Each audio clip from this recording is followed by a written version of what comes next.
वसई पश्चिम परिसरातील अनुपमा सोसायटीत एक अत्यंत धक्कादायक घटना समोर आली आहे। सोसायटीत राहणाऱ्या अवघ्या 4 वर्षीय मुलाला एका रिक्षा चालकाने निर्दयीपणे मारहाण केल्याचा प्रकार उघडकीस आला आहे। या घटनेमुळे परिसरात संतापाची लाट उसळली आहे।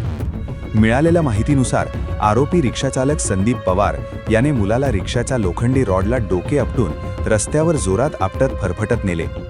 हा संपूर्ण प्रकार सोसायटीच्या सीसीटीव्ही कॅमेऱ्यात कैद झाला असून दृश्य अत्यंत भयावह असल्याचे सांगितले जात आहे। प्राथमिक माहितीनुसार हा हल्ला मुलाच्या वडिलांशी झालेल्या वादातून केल्याचे बोलले जात आहे। वैयक्तिक रागातून निरपराध मुलावर काढलेला संताप नागरिकांना अस्वस्थ करणारा ठरत आहे। घटनेची माहिती मिळताच पोलिसांनी तात्काळ घटनास्थळी धाव घेतली असून आरोपी विरोधात गुन्हा दाखल करण्याची प्रक्रिया सुरू आहे। जखमी मुलाला उपचारासाठी रुग्णालयात दाखल करण्यात आले असून त्याची प्रकृती चिंताजनक असल्याची माहिती समोर येत आहे। या घटनेनंतर स्थानिक नागरिकांनी संताप व्यक्त करत आरोपीवर कठोर कारवाई करण्याची मागणी केली आहे। पोलिसांकडून पुढील तपास सुरू आहे।